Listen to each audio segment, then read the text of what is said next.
Como a minha profissão pode contribuir para o templo do Espírito Santo? Primeira carta escrita aos Coríntios, capítulo 6 e versículo 19, Paulo diz o seguinte: Não sabeis vós que sois o templo do Espírito Santo?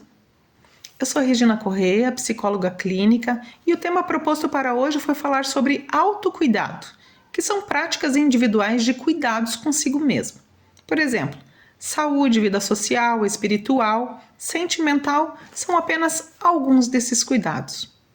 Pensando nisso, logo me veio um versículo que se encontra no Evangelho de Marcos, capítulo 12, versículos 30 e 31, que diz assim: Amarás o Senhor teu Deus com todo o teu coração, de toda a tua alma, de todo o teu entendimento, de todas as tuas forças. Aprendemos que este é o primeiro mandamento e que o segundo é semelhante a este: amarás o teu próximo como a ti mesmo. No contexto dessa passagem, no versículo 28, um escriba pergunta a Jesus qual seria o maior dos mandamentos. Em resposta, Jesus foi enfático em dizer que Deus é único e a Ele pertence todo o nosso amor e toda a nossa adoração. E em seguida, ele reforça a ideia que, semelhante a este primeiro, é amar ao próximo como a ti mesmo. Amar ao próximo é uma instrução profunda e simples que reflete o amor incondicional de Deus, que significa tratar as pessoas com amor, respeito e compaixão. Mas eu gostaria, nessa reflexão, de me ater apenas à parte que diz amar como a ti mesmo. Muitas vezes negligenciamos uma parte importante deste mandamento. Amamos ao próximo incondicionalmente em detrimento do amor por nós mesmos. Com o desejo de agradar a Deus, não entendemos o propósito que esse versículo tem para nós.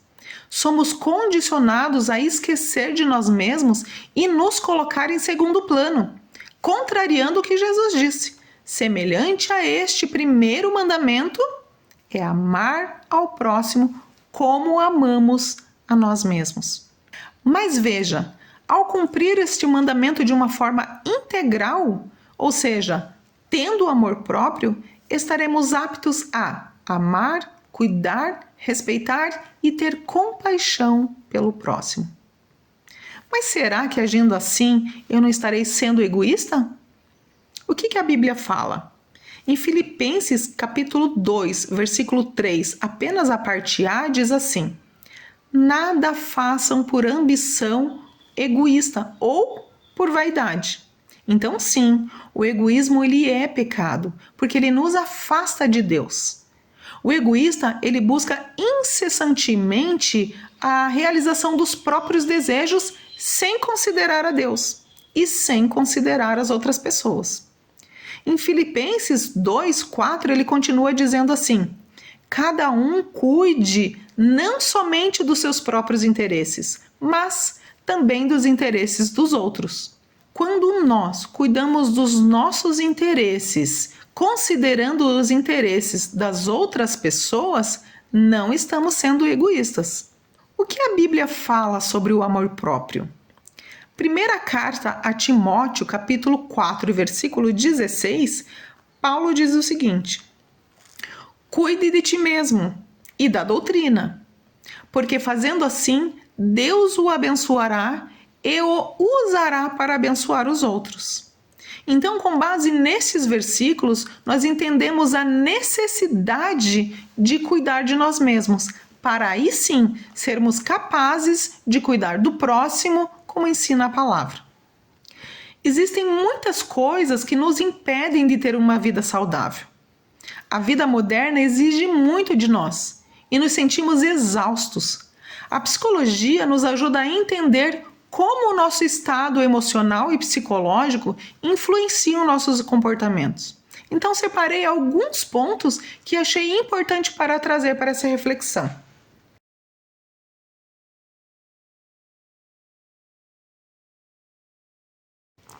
Primeiro, autocuidado social. A vida social é muito importante para o ser humano. Deus nos fez para vivermos em comunidade, para interagirmos uns com os outros. Mas o modernismo tem tirado isso das pessoas e tem contribuído para uma vida solitária, triste e muitas vezes depressiva. E tem mais, muitas vezes achamos que não precisamos uns dos outros. Mas o que eu faço para ter uma vida social saudável?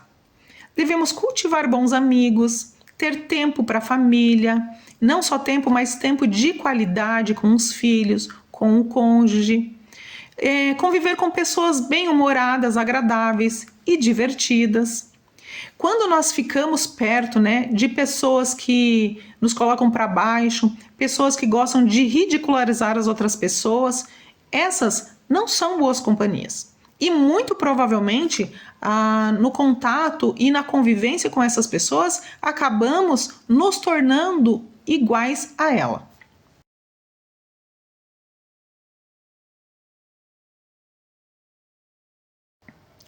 Autocuidado espiritual. A espiritualidade tem sido apontada nas últimas 4 décadas como um dos pilares mais importantes para a manutenção da saúde como um todo. A espiritualidade não é a mesma coisa do que religiosidade. A espiritualidade, ela consiste no propósito, na busca do sentido da vida, nesse sentimento de paz que nós sentimos quando nós buscamos ao nosso Deus. Ter momentos de meditação na palavra, oração, traz muitos benefícios, como até com o aumento da expectativa de vida. Sabiam disso? Na redução do estresse, da ansiedade e também da depressão. Então, cultivar a nossa espiritualidade, o nosso contato com Deus, faz toda a diferença no nosso bem-estar de forma integral.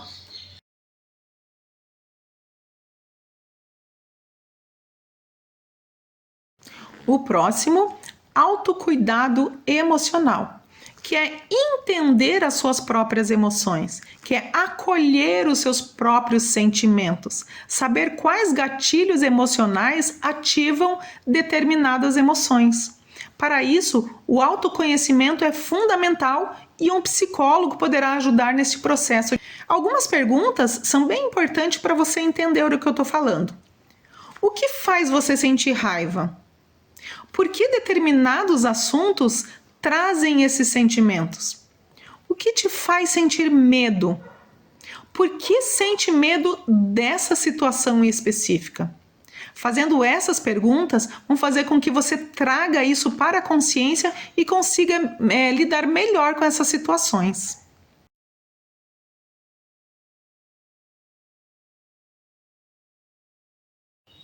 E por último, autocuidado financeiro.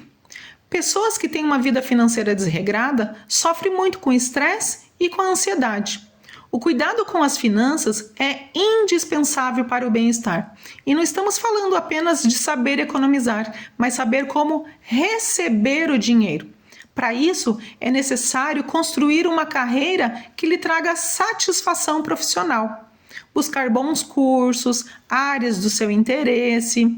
Também ter um controle financeiro, planilha de gastos e não ficar gastando com coisas supérfluas e valorizar as suas próprias conquistas. Poderíamos falar aqui de vários outros tipos de autocuidado, porém eu não poderia deixar de falar do equilíbrio.